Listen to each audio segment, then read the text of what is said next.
Si mother, di matapos-tapos mag-ayos ng grocery. Oh. Ang init-init. Grocery siya. Oh. Ayan. Hilang yan. Tingnan mo dito sa loob ng bahay niya. Oh. Isang katutak.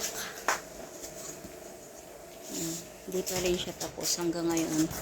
More chips. And what's this? Mga cupcake. Ayan, hanggang ngayon hindi pa siya tapos mag-ayos. And what's this? Delata. Mga delata yata to. Ito. Ay, mga shampoo pala to.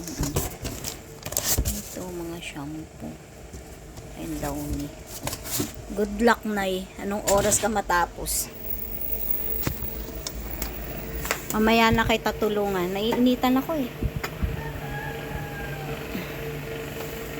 Makikita, ayusin ko mamaya yun sa mga shampoo. Ayusin ko ito mamaya.